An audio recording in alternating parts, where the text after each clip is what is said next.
And welcome students to your first lesson for computer apps.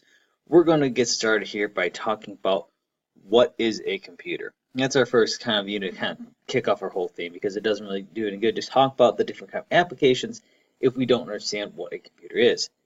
And for us to truly have an understanding of what a computer is, we need to look at how the computer has changed over time. So we're going to start off by using an evolution of the computer.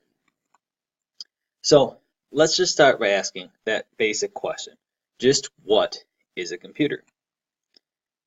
Right? If you're asked to define what a computer is, what would you say? Like right now, if I say, what is a computer? You're probably going to throw at me some kind of definition. Like you might say, oh, it's this machine I'm sitting at right now.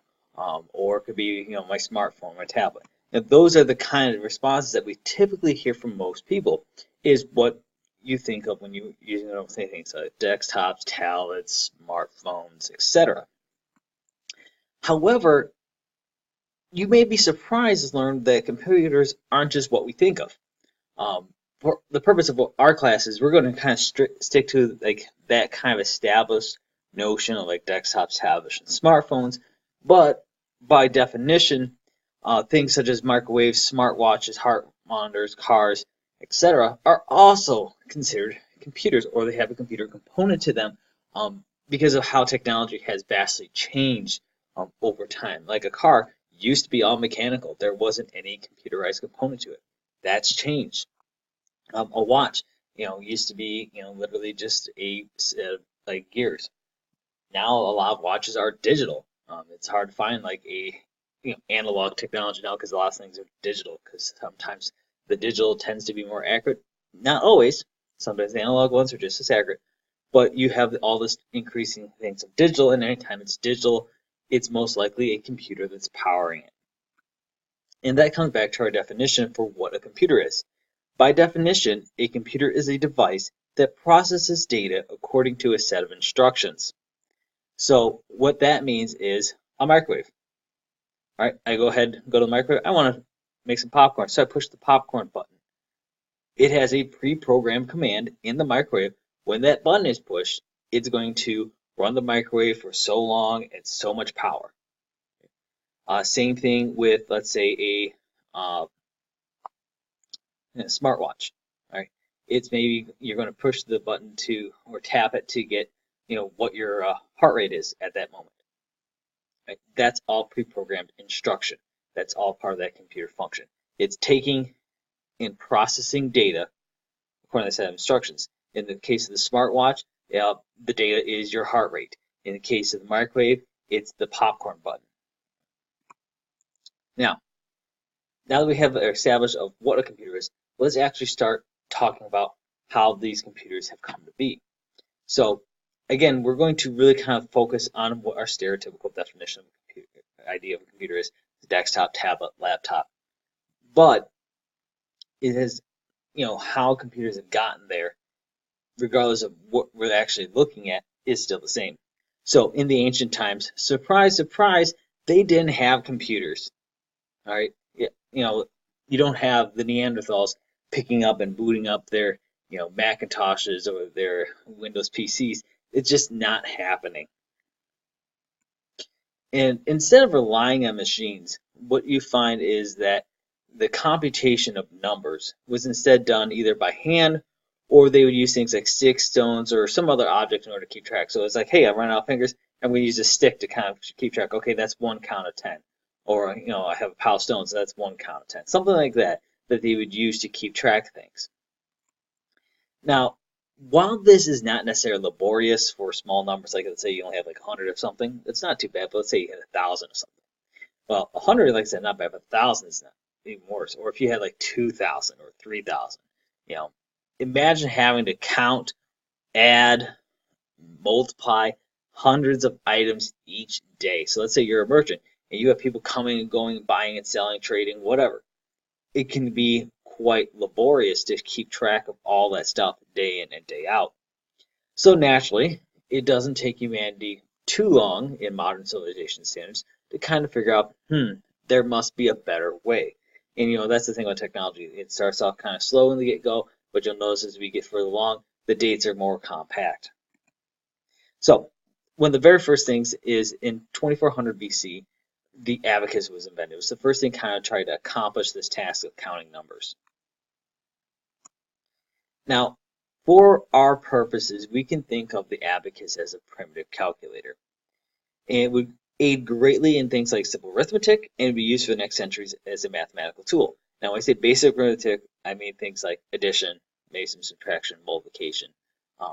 You didn't really have also the concept of zero at this time, which is something very important to remember. It pretty much is when you ran out of something, you're out of it, because it wasn't really thought of as a number. You didn't have necessarily negative of something. It was just you didn't have any more.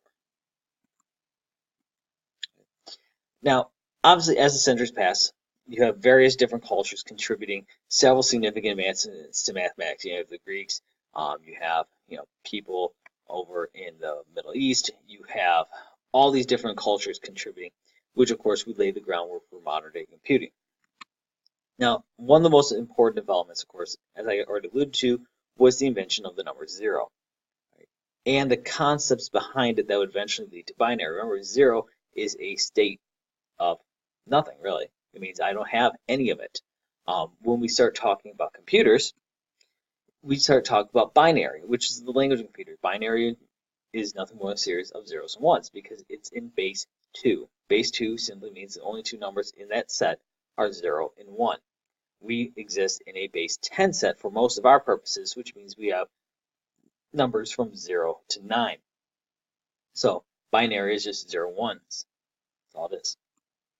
Now, you might ask, or you might wonder, or you may not even care, but why would these ancient people want to develop better computational devices? Well, simply put, faster, more accurate devices meant a faster completion time of sales, which in turn meant greater returns on investments. So really, it's all about that glorious money. Now, obviously, we're not always going to be stuck with the abacus. We start seeing as time goes on, especially as we get closer to the modern day, these early mechanical devices. One of the very first well-documented ones was in 1834, something known as the analytical machine, which was designed in Great Britain. And it used holes in paper to kind of determine what the corresponding data was.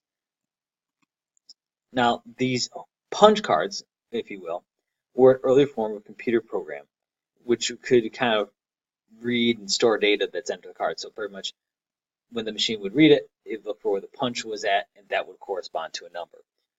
If there wasn't anything there, then obviously that meant that there wasn't data there. So this is not obviously the first necessarily mechanical thing. There are other mechanical things out there, but this is largely regarded as one of the first steps towards a computer, simply because it's using a program. Now, an interesting correlation about this machine is that the guy that designed it actually never built the great analytical machine. There's actually they think he made like three different drafts of it, but he never actually got around to fully building it. And for a while there, people wondered, did he actually kind of know what he's talking about? Because there's all this sketches, all this stuff about it, but there's no existing evidence that he assembled this thing. So it wasn't until 1991 when a research team at the London Science Museum completed an actual working machine. They pretty much took all his blueprints, his diagrams, put together, followed it using techniques of the time, and made the machine and said, yeah, this would actually work. Now, another early mechanical device came out in 1851. It was the first mechanical calculator. Now, this is known as the arithmeter, which is a vast improvement over the abacus for simple calculations, pretty much being able to perform much larger and complex operations. So yeah, you're still kind of limited to your basic ideas like addition, subtraction, multiplication, that sort of thing. But because it's a much more complex mechanical machine, it can do a lot more than abacus can, and it's a lot faster to it. Now, because this machine can handle so much more complex stuff, it's kind of large. So it usually took up an entire desk. So if you had a desk back in 1851 and you had an arithmeter, that thing would pretty much sit across your whole desk. You would need a desk just to dedicate to this thing. It was a big thing. Now, one pro thing about the Rothermeter, it was considered very reliable. Because you have to understand the people that would design this stuff that dealt with all the gears and levers and everything like that were very engineer minded. Right? So these devices highly accurate, and they would remain well in use up until the early 20th century, because the early 20th century is when we're going to see the next set of changes. Now, before we get there, let's jump back and talk about punch cards just for a second. The 1890 U.S. Census would lead to the development of a company known as the Tabulating Machine Company, or later IBM. If you've never heard of IBM, they're a very famous computer company. Now, the punch card itself would emerge as a necessity for efficiency during the census and cause the data to be months ahead of schedule and far under budget. You have to understand, in 1890, right, or coming up to 1890, when they're going to do the U.S. Census at that time, the U.S. population was at its largest that pretty much had ever been. And if they had done, a traditional census without like the punch cards, it would have taken them a long time to complete it. Like, I'm talking years to complete and compile census data, which is very laborious. It takes a lot of man hours. It would cost a lot of money. But they had to do census because, well, it's required to get an accurate count of who's living where and all this other stuff. But with the punch cards, they can just run it through a machine. The machine tabulates everything, and now you have your numbers. You know who's living where, or how many are living where. So that's why it was months ahead of schedule far, but because the machines, yes, there's an investment in the machine and making these punch cards, but in the end, it saved time and efficiency. Now, because IBM was the one that did this, they pretty much kind of carved themselves out a little niche in the industry, which quickly grew up until 1928, when they had standardized punch cards to that of 80 columns of data and that of rectangular holes. Because prior to that, you could have circular holes, for example. But IBM would come and standardize all of that. And IBM had become so massive that they would continue to dominate for nearly half a century later, up until about the 1980s, when things started to shift again in the world of computing. And we'll get there in a few minutes. All right, now let's start talking about a rapid revolution in technology. Now, necessity is often the mother of invention, and the Second World War, or World War II, if that's how you want to think about it, proved that statement true. Both sides would develop machines that would perform numerous calculations, encryptions, etc. Now, that need for things like cryptography, or what's think of as coding a message using just numbers, ultimately became a driving force during the war in order to keep messages from being decoded by the other side, because you didn't want people to figure out, hey, that's what that says. So, because obviously then they're going to know your every move. So cryptography was a very big thing. However, the first quote-unquote true computer was developed during this time. Now, I say quote-unquote because it was not an electronic computer. It's still mechanical, so it's still like the gears and levers and stuff like that. Now, the British government was the one behind commissioning several large machines known as Colossus, as their code name, to perform computational tasks. They were just running numbers. Now, the interesting thing about these machines, and the reason why we don't necessarily credit them with kind of developing the first computer, is because these machines were destroyed after War the main secrecy of the project. It wasn't until years later, when the information was declassified, that we learned about these machines and their existence. But let's get into one of the very first computers, which is the ENIAC. All right, the end of the war did not mean the end of computing. All right, 1946, the ENIAC, as I mentioned, was the electronic numerical integrator and computer. All right. Now, one thing you'll note is that if you caught it, the Colossus I mentioned comes with mechanical. This is completely electronic, digital, and it's program controlled. All right. Colossus, no, there's still some mechanical components, like you might have some gears or levers or something like that. Now, ENIAC was very, very important, coming out in 1946, because it was vital in calculating things such as ballistic trajectories, and they would also test theories behind things such as the hydrogen bomb, because they could run the math really quickly. Now, one downside of computers at this point, even though it's it's a pretty exciting time for technology, is that they were, well, kind of big and bulky. The ENIAC, for example, took up a small warehouse, and other computers that were kind of like it weren't really any better. They relied on vacuum tubes to be able to store and change data. And the thing about vacuum tubes you have to understand is that they're considered very unreliable, as even the best ones had to be changed every year or so, because pretty much they would suffer what's known as a burnout. And when they would burn out, you may want to write that term down, a burnout is pretty much just that. The bulb would literally burn out. Like, because there's a little filament in here, inside of this bulb here, all this stuff, when you store all that data and run that circuit through it, it gets it really hot. So after a while, they would have to periodically change these. Now, the high cost of all this hardware really meant that only government and select educational institutions had access to a computer. Compare that to today, where smartphones, which are like 1,000 times more powerful, are pretty commonplace. Like everybody's walking around with a smartphone in their pocket, and what that computer can do is so much more than what the ENIAC could do. Now, obviously, computing is going to have to change in order to make its way to the consumer.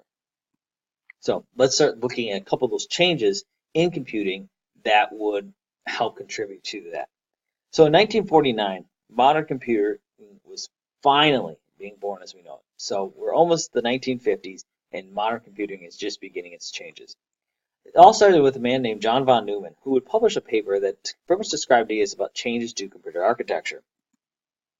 Now, he argued that rather than altering the electronic circuitry of the program, the von Neumann architecture called for the data in the program to be stored in the computer memory. All right, this is critical, as previously memory would be separate from the program.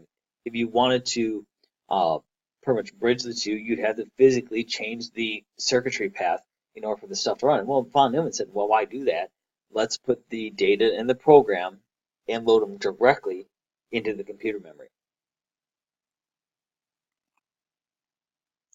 Another important change is that in 1950, another computer scientist by the name of Alan Turing would publish a paper that would lead to something known as the Turing test. Now, this test, to kind of paraphrase a little bit here, but would pretty much measure if a question was asked to a computer, could the computer then in turn respond intelligently like a human being? Pretty much was meant to answer the question of, can machines think? This is used often to measure a computer's ability to reason, such as things like play chess, answer questions, etc. And would eventually go on to lay the foundation for much development into various AI programs. All right, the 1950s would also see the first commercial computer sale. With improvement in storage and changes in architecture, it also meant that computers were now easier to afford. One of the first computers being sold was the UNIVAC, or the Universal Automatic Computer. And unlike its predecessors, UNIVAC was designed to handle both numbers and text. This is very important to note when we say and text, because previous machines like the ENIAC could only take numbers as inputs. Or pretty much they would crash. They wouldn't even, like, you'd, hey, take the number A. And then the computer would be like, I don't know what that is. Because they weren't designed to handle those sorts of things. Additionally, rather than using things such as punch cards for input, UNIVAC would utilize magnetic tape. And this is a very significant, as magnetic tape, when compared to paper, is far less volatile. It's not going to tear, it's not going to get wet and be destroyed. And it's also better suited for long-term storage. Like if you take a bunch of punch cards, set them in a stack someplace, the paper is subjected to any kind of weathering. It could be eaten by any kind of vermin. Whereas the magnetic tape is not necessarily going to undergo that. It's a piece of magnetized metal that just sits there. So it's not going to be affected by the same properties that paper is. So it has a lot more long-term storage. And it's still used today. And then in 1957, the first printer was marketed by IBM. So printers are finally making their debut as well. However, it's very basic compared to that of today's standards. Like you couldn't print in color, you couldn't print pictures, you can even print like a Word document because Word didn't even exist back then. So what a printer could do is not what we might think a printer can do. All right, let's discuss now the silicon upgrade. All right, and it's very important to note that this is really the Kickstarter for rapid change in technology.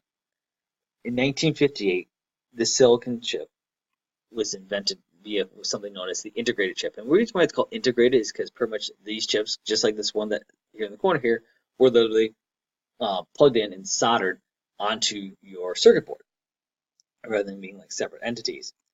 This is a phenomenal invention for computing, as pretty much it would lead to computers to be far smaller than the room-sized monster processors. So these little tiny chips right here, they contain a lot of circuitry inside of them.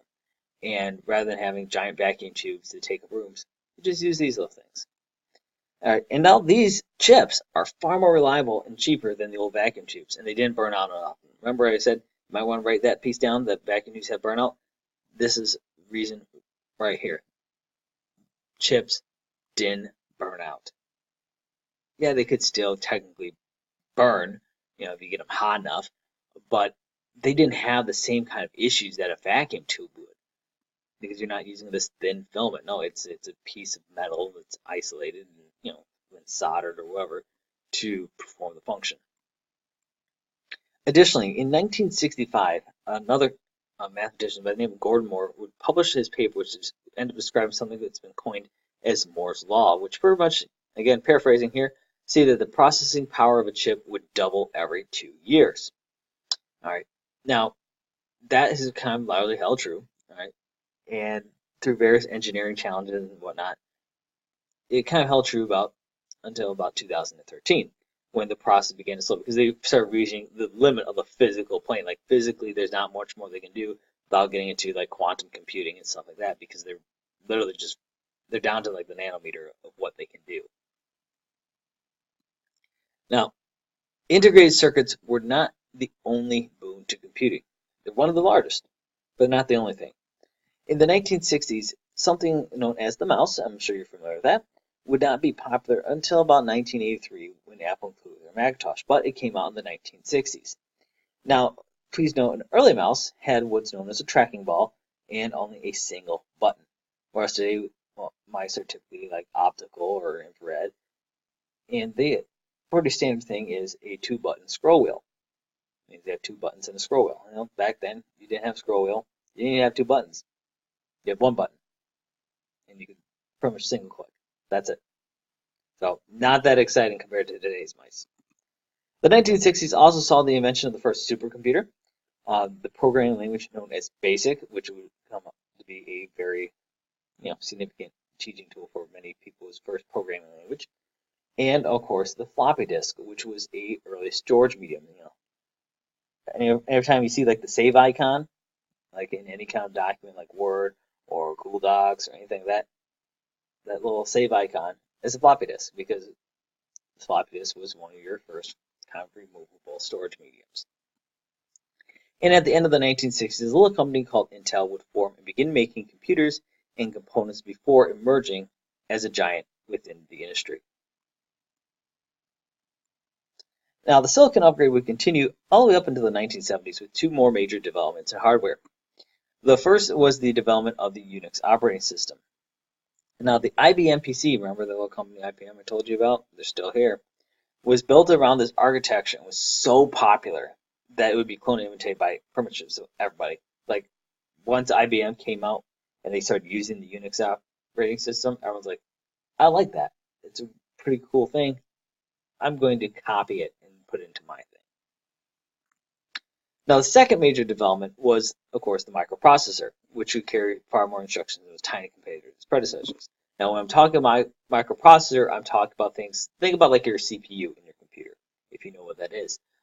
That would be that's a processor. So microprocessors are pretty much smaller, because prior to this, the processor could get pretty big because they have to do a lot of instructions. Microprocessors, much smaller, much more compact.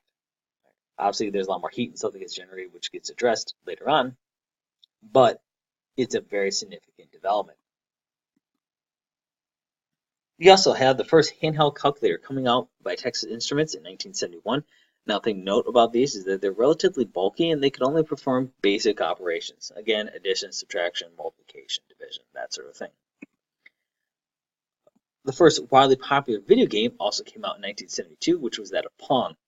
This would, of course, set off a revolution in birth of the gaming industry. Now, one thing to note is this is not necessarily home systems. This is mostly arcade systems at this point.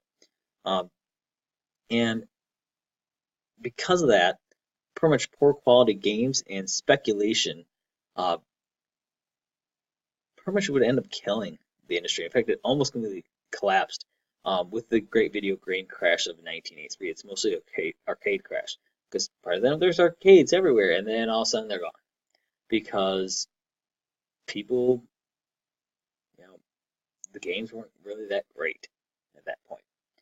So arcade games are still around, but they've never quite recovered. But the video game industry was saved thanks to the Famicom, which you might know as the original Nintendo. Famicom, of course, stood for a family computer, which of course in turn began the console wars. So arcades faded out, consoles came in. So they had consoles for keeping video games around. Now, a couple of last notes about the Silicon upgrade here is that programming language C was developed in 1972. Now, this language later became the groundwork for many other programming languages, such as C++, Java, and even C#. And finally, let's mention that Ethernet was developed and introduced in 1980, just in time for the next big change in computing. Ethernet, if you're not familiar with it, is the technology that's used typically by your LAN-based connections. So when you plug the cable into the back of your computer, that's your Ethernet technology at work there. All right, here's our next big thing in computing, which is, of course, the PC revolution.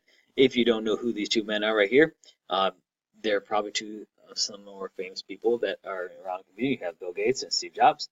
At the time of this recording, Steve Jobs is deceased. Bill Gates is still around being a philanthropist. So, the 1980s would see the birth of the PC industry.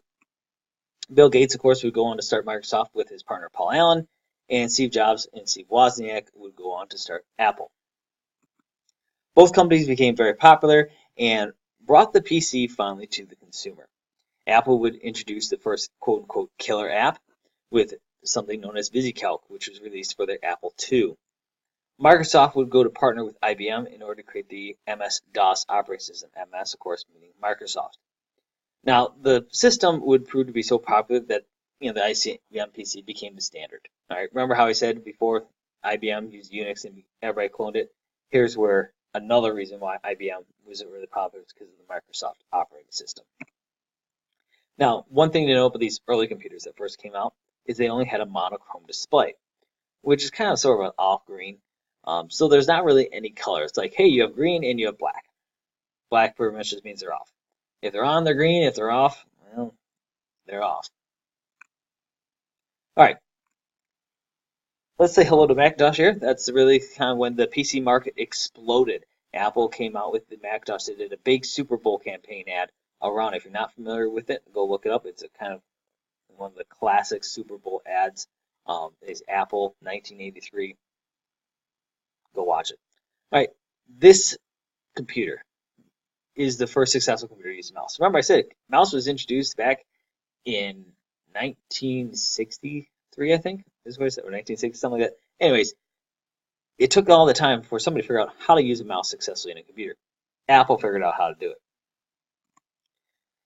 Now, the Macintosh also include the apps of Mac Paint and Mac Write. And what's significant about these two apps is they're the first ones to use WYSIWYG, or what you see is what you get, word processing instead of a command line base. Before that, you sit down on your computer, you go type, type, type, type, type, type, type, type, type, type, type, type, and dictate everything out that way. However, you can kind of see here in the screenshot here that whatever you're putting up on your screen is what's going to be there if you're to print it out. It's WYSIWYG. What you see is what you get. Now, Microsoft Windows, of course, would follow in 1986 on IBM PCs, but it wouldn't really become widely used until about 1990, when Windows would finally get a version that everybody's like, hey, I like this. Now, part of the reason for Windows' slow adoption is that it still required DOS to run its operating system. And even when its popularity kind of kicked up a little bit, it would kind of remain this way up until the release of Windows 95. When Windows 95 came out, they kicked DOS to the curb, and Windows kind of truly became its own beast. Now, In 1992, when Linux was developed as a free operating system. Right? So this is the third major player, really, if you think about in OSs. Linux would go on to become one of the largest operating systems due to its open source nature. It'd be used in things such as servers and mainframes. Um, Android is a flavor of Linux. We'll talk more about that when we get to operating systems themselves. Now, continuing the PC revolution, obviously, it does not take long for PCs to be able to do more than just be used for work. It's great that you can do word processing. Great, you can do a spreadsheet. But what else can you do? Well, with the release of the game Doom, because remember they're DOS based, and so games were coming out in the DOS environment. Doom was really kind of the first one that really kicked that off, though, where the PC changed just from a workstation to a video game platform. And once people realized that this can happen, it drove PC sales crazy. This increase in sales pretty much drove developers then, in turn, to create higher quality games. When we're talking higher quality, I'm not just meaning a better game. I'm also meaning higher quality in terms of graphics, too. Graphics is a big thing. And the push, in turn, for more powerful computers. Well, if you push the graphics levels up, well, people are going to need a stronger computer to play that game, because if they don't, the game's not going to run. Now, part of the reason why PCs were able to do this much faster in integrating things such as 3D effects than, per se, like a console, is because of their ability to easily be customized with new video cards that would push the graphical capabilities higher. That still exists today. You can go off, customize, build your own desktop, stick whatever parts you want into it to make this high-end monster, and it could probably knock the pants off of its console counterpart. Consoles are great in the fact that because they're all the same hardware, the developers can standardize it for everything, so they can optimize it for that console. So it will run great for that console. PC, you got a lot of different things to kind of accommodate for, because people can kind of put whatever they want into there. So there is that side of the coin when you start looking at that piece for development. However, one thing to note about this is that all the stuff I'm talking about with video games really mostly only applies to Windows-based PCs, because they're using DOS. Apple, on the other hand, didn't really have much going for it in terms of games. So as people started migrating more naturally over to Windows, I want games, so that means I'm going to need to get a Windows PC. Well, I'm going to need it for work, so I need a Windows PC. Apple's sales were on the decline. People were buying less and less of Apple. And Apple would primarily just be on the steady decline up until the release of iMac. It would still be a couple more things before they finally got their feet underneath them, but that's about when they finally were able to hit the bottom and then rebound. All right, let's talk about some quick growing pains here. In 1998, Microsoft released Windows 98, which was actually almost blocked the U.S. attorneys who said it would shut out software to other companies. However, Microsoft petitioned the White House and said, well, if you do that, it's going to stall the U.S. economy. Because at this time, the U.S. economy was booming. And then Microsoft pretty much said, if you keep Windows from getting out there, people aren't going to be able to buy it, the economy is going to come to a halt, and you're going to go to recession. They said, all right, well, we'll back up. However, that wasn't the only issue Microsoft had, as they were handed an antitrust violation for monopolistic practices. This was, of course, largely due to the browser war between that of Internet Explorer and Netscape. And we'll talk more about that when we talk about the Internet. Now, the initial ruling that was handed down pretty much almost broke Microsoft in half. But they appealed and allowed Microsoft to pretty much stay as one entity. A lot of damage was still done to Microsoft's reputation, though, because they got dragged through all this. But you think that that's the end of everything? No, not quite, because in 2000, Microsoft got a little bit of a rebound. They released the Windows XP operating system. It was a very stable operating system and was well received by the general public. The look was redesigned from how previous systems like Windows 95 and 98 were, and also incorporated the NT kernel, bringing it to consumers, gave a lot more options there. At the same time, Apple released the Mac OS X, which is what they still use today. They just update it for the different flavors, which is a very stable operating system to replace the classic Mac OS for all Mac users. And of course, Apple would release the MacBook Pro, which is the first Macs to use the Intel dual-core processor. Windows, of course, would attempt to follow suit, which they did so with a very poorly received Windows Vista in 2007. And we'll explore a lot more of the back and forth, the banter between these two giants here when we discuss operating systems. Now, some changing demands to talk about is that technology is not a static thing. It's always evolving. One of the things that really kickstarted off this whole thing was when Apple released the smartphone in 2007, known as the iPhone. Right? The smartphone race, 2007, iPhone comes out. Everyone's like, ooh, shiny. Believe it or not, iPhone was not the first smartphone. BlackBerry takes that title as one of the first. Even though BlackBerry is not necessarily the first, but it's probably one of the more prominently known names for early smartphones. But when the iPhone came out, it changed the game. They would do something similar back then in 2010 with the iPad for tablets. 2009, Microsoft made vast improvements to their system, and they released Windows 7. Part of the thing is, hey, we're getting smoked by Apple. We need to come up with something new. Google would enter into the computer market with the Chromebook shortly thereafter. Of course, their device required an internet connection, and all your apps pretty much would be up in the cloud. You want to do word processing? Go to Google. Go to Google Docs. You want to do a spreadsheet? Go to Google Sheets. You want to do a PowerPoint? Well, you can use Google Slides. Now, in 2012, Windows 8 is released to help Microsoft break into the newer tablet market. However, Microsoft apparently didn't listen, and the effort was poorly received and failed to find widespread adoption. If you were around or you remember, pretty much people, like, they got rid of the start menu, for example. People were like, where's my start button? It's not there. Not there at all. People were very upset about the changes that occurred within Windows 8, and it actually backfired on them completely. So in 2015, Microsoft decided, hey, we need to back things up, and they came back to a more classic Windows look with that of Windows 10. They're still trying to kind of do something with the mobile market, but for the large part, mobile market is being dominated by Android and iOS. Now, the current trends in computing are that things are moving towards mobile technologies, such as smartphones, and wearable technologies. So think about something like a Fitbit would be an example. Now, there's also a trend to have technology infused in everyday life, such as using voice-activated commands to appointments. So, for example, if you have Alexa or Google Home, you just like, hey, you talk to it and give it whatever you want to do, and it does it. Right? Or you can even have things where you can, there's apps out there that can help you, lock or unlock your doors. You can turn a camera on when you're not there. All the stuff that can be done remotely. There's also vast, drastic improvements in fields such as robotics, which is constantly evolving. Medical technology, there's been a ton of improvements in medical technology over the last decade, and much, much more.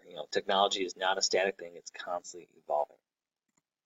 And that finally wraps up our notes here, folks. It's quite a long one, so we're just going to call it good there. And when we come back next time, we will go to the next notes. I believe you'll have an activity right after this, so until then.